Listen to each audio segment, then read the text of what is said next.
Disclaimer: this story contains mature themes intended for adult viewers. Viewer discretion is advised. The mirror fogged over with steam, a quiet hush wrapping the bathroom like a blanket. Water droplets slid down her bare shoulders, her skin still tingling from the warmth of the bath. She stood there, motionless, staring at her reflection, not for vanity, but searching for something. Maybe it was clarity. Maybe it was courage.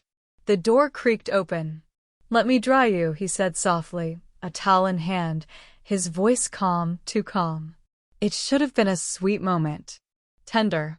Familiar. But instead, her heart skipped for all the wrong reasons.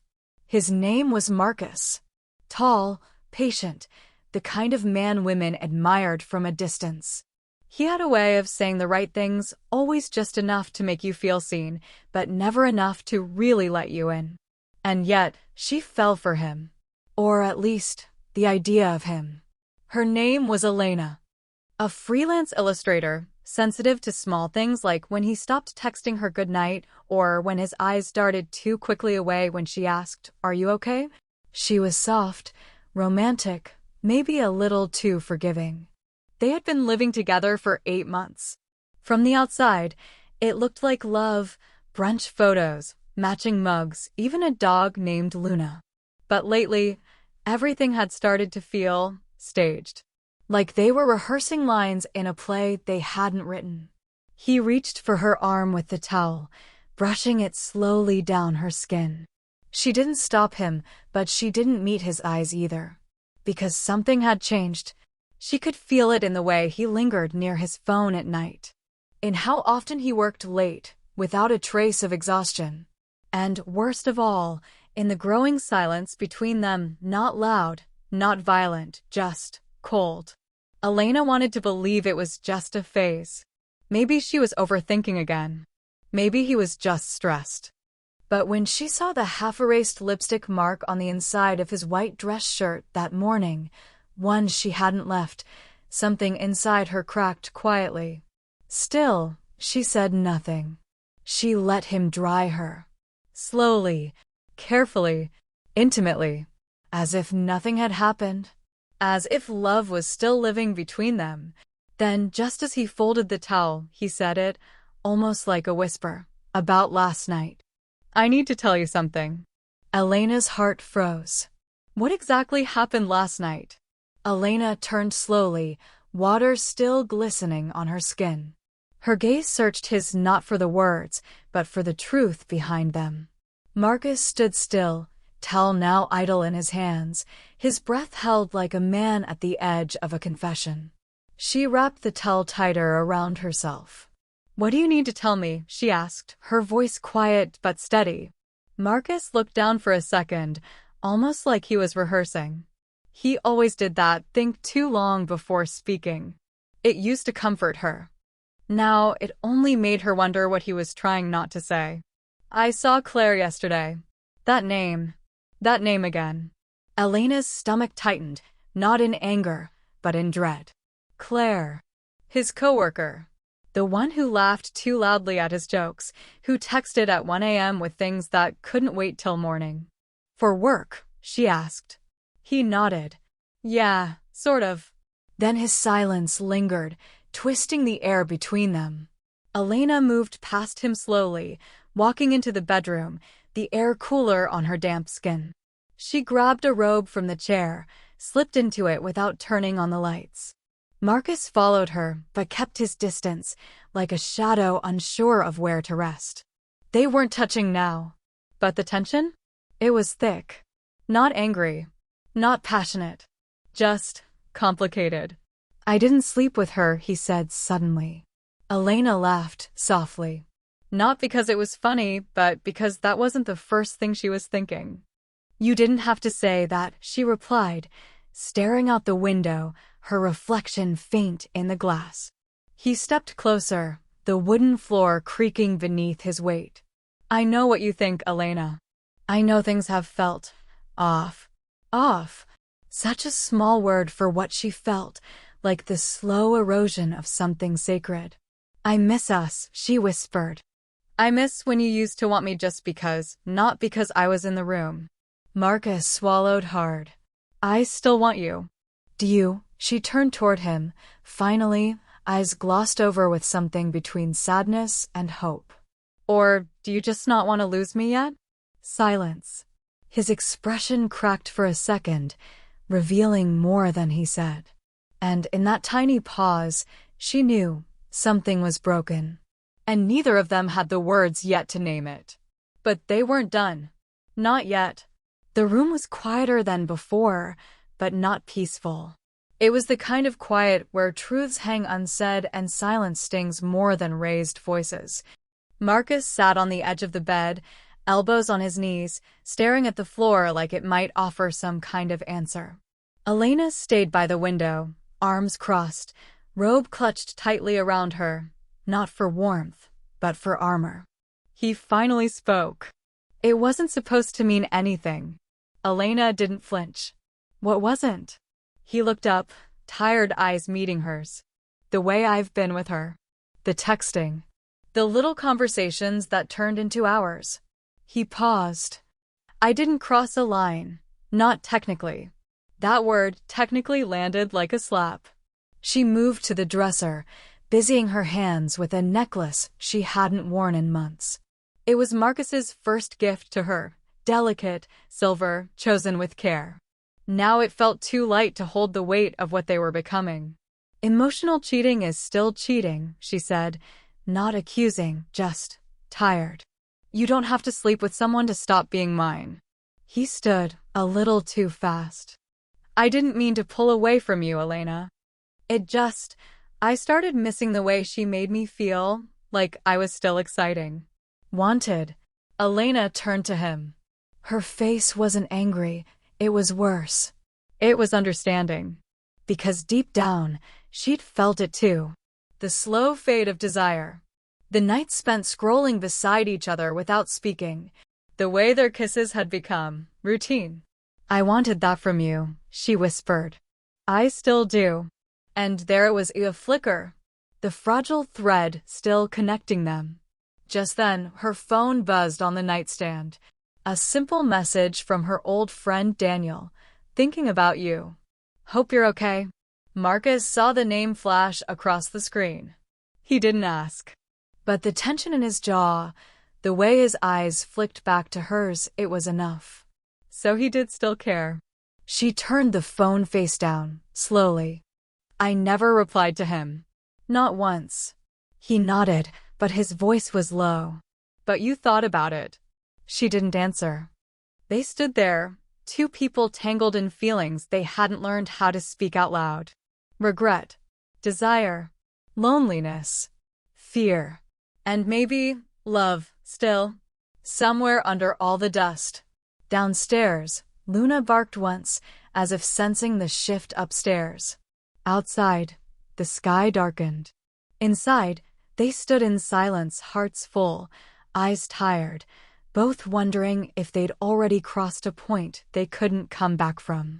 Elena walked past him slowly, her bare feet silent on the wooden floor. The soft rustle of her robe whispered in the silence like a fragile truth she hadn't found the courage to say aloud. She stopped near the bed, not to sit, but to stand close, so close he could feel the warmth of her body, but not the certainty of her heart. Marcus looked up, eyes searching her face. Do you still love me? He asked, barely above a whisper. Her breath caught.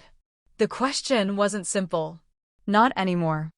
I don't know, she said honestly, voice trembling. I love what we were. I love the memory of who we used to be. But now? I don't recognize us. He stood, stepping forward, hesitant. I miss touching you, not just with my hands. I mean really feeling you. Being allowed in again. His fingers brushed her arm, featherlight, reverent, like she might vanish if he pressed harder. She didn't pull away, but she didn't lean in either. Her eyes closed for a moment, as if savoring the ache. You used to look at me like I was your entire world. Lately, it's like you're always somewhere else. His voice cracked. I've been trying to find my way back to you. I swear, Elena. A tear rolled down her cheek before she even noticed it. You don't get to come back when it's convenient. Love doesn't work like that. Trust doesn't either. He moved to hold her, arms tentative, but she placed a hand on his chest, not to invite him in, but to pause him. Her touch lingered, right over his heart, feeling the beat that once matched hers without question. I still crave you, she whispered, eyes finally locking with his. Even now. Especially now. That's what makes this hurt more. The air between them sparked not with lust, but with longing so deep it threatened to undo them both. He leaned in, forehead resting gently against hers, breath mingling, mouths just inches apart. No kiss came. Just that suspended closeness, the edge between love and goodbye. And in that breathless moment, one thought echoed in both of them. Is this the end, or the beginning of something broken but still real? Their foreheads still touched, breath mingling between confessions neither of them had finished. Elena's fingers pressed slightly harder into his chest, grounding herself in the thudding heartbeat beneath her palm. But then, the moment fractured. Her phone buzzed again. This time, a second message from Daniel lit up the screen. I meant what I said. I'm still in the city. If you need to talk, or stay somewhere tonight, my door's open. Marcus saw it. Not just the name. The tone. He pulled away, slowly, his expression shifting from sorrow to something darker, a flash of jealousy, confusion, and betrayal. Elena noticed. It's not what you think, she said, though her voice didn't sound as sure as she wanted it to. I never asked for that message. I didn't even reply. But you told him enough for him to offer that, Marcus said, not accusing, but stunned. So, what else haven't you told me? She turned away, crossing her arms, trying to contain the storm rising in her chest. I needed someone to talk to, Marcus. You haven't been here. Not really. And Daniel, he listened. That's all. Did you go to him? His voice was low, restrained. No, a beat passed. But I thought about it. There it was, the second wound. The one they hadn't seen coming. The one that made Marcus step back, as if distance might protect him from the thought of her in someone else's arms, or worse, someone else's understanding. The silence between them now was different. Before, it had been filled with confusion. Now, it was sharp with implications. Marcus exhaled deeply, shaking his head. So we're both guilty. Me with Claire. You with Daniel. Different kinds of betrayal, same outcome. Elena's voice cracked. No, not the same. You chose her when I was still here. I reached for someone when I thought you were already gone. He looked at her, really looked. And for a moment, all he could see was the woman he still wanted, still loved, but now with a shadow between them he didn't know how to erase. Then, as if on cue, thunder rumbled softly outside. And from the hallway, Luna whined, the sound of something sensing a storm brewing in the souls of its people. Marcus walked toward the door, then stopped. I'm going for a walk. I need to clear my head. Will you come back? Elena asked, her voice like a thread. He didn't answer. And then he was gone. Elena sat on the edge of the bed, staring at the open door. The storm wasn't coming. It was already here. Rain poured outside like it had waited for this moment, relentless, unfiltered, cleansing. Elena sat motionless on the bed, the dim light from the hallway spilling into the room like a secret half revealed. Her heart beat with equal parts ache and uncertainty. She heard the door open downstairs, the sound of wet footsteps, then silence. And then, softly, his voice. Elena? She stood, not running, not freezing, just feeling everything rise to the surface. He appeared in the doorway, soaked, his shirt clinging to him, eyes tired but burning with something real. I walked for an hour, Marcus said. Trying to convince myself this is over. that we've broken too much to fix. But the truth is, he stepped closer. Even when I was with Claire, I couldn't stop thinking about you. About how I used to make you laugh. How you used to reach for me at night like I was the only thing that made you feel safe. Her lips parted, words almost there. I failed you, he whispered. But if there's a part of you, any part, that still wants me, not the memory of me, I'm here. And I'll fight for us. Tears spilled from her eyes. She moved forward, step by step, until she stood right in front of him. I waited so long to hear you say that, she whispered. And I want to believe you. But there's something I need to tell you too. He nodded, cautiously hopeful.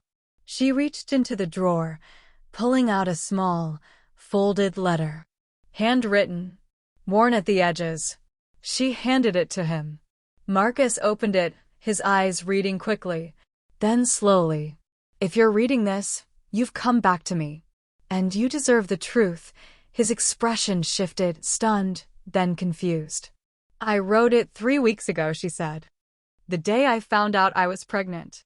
The air shattered into stillness. Marcus looked up at her, his hand trembling. Why didn't you tell me? I wasn't sure if we'd survive each other, she said, voice breaking. But if we are going to fall apart, I needed to know I told you everything. He dropped the letter. And then, finally, he pulled her in. Not a kiss of passion, but of hope. Of survival. Of 2 broken people choosing love again. The rain had stopped by morning. Sunlight filtered softly through the bedroom window, warming the floor where the letter had fallen the night before. Elena sat on the edge of the bed, wrapped in a throw blanket, hands around a mug of tea. The silence was no longer heavy, it was reflective. Healing. Marcus sat across from her, his hand gently resting over hers. No grand gestures. Just presence. And sometimes, presence was louder than any apology. So, what now? He asked, eyes watching her carefully, as if afraid the truth might still shatter them. Elena smiled faintly. Now we learn how to love again. Slowly, honestly. And not just because of what we used to be, but because of who we're becoming. Marcus nodded, eyes misting. I don't want to run from hard things anymore. Good, she said, taking a slow sip of her tea. Because this won't be easy. Later that day, they stood in the kitchen, side by side, making breakfast for the first time in weeks. No makeup kisses. No perfect scenes. Just scrambled eggs, warm laughter, and Luna curled up at their feet like she, too, knew something had changed. The message from Daniel went unanswered. Elena had written a new one instead, a thank you and a goodbye. She had needed his voice during a time of doubt, but her heart no longer searched for him. Marcus had blocked Claire. He didn't explain it to Elena in detail. He didn't need to. She could tell by how he touched her hand that night, like it was sacred again. Like he saw her. Some wounds would take time to close, but the bleeding had stopped. In the weeks that followed, they began talking about the baby. The future. The quiet parts of love that aren't wrapped in passion, but in choosing each other, even when it's not easy. And on one quiet evening, as Marcus rested his head on her lap, and she played with his hair absent-mindedly, Elena whispered, this time, let's not lose each other in the silence. He looked up, smiled. Deal. Because sometimes, love doesn't need to be perfect to be real.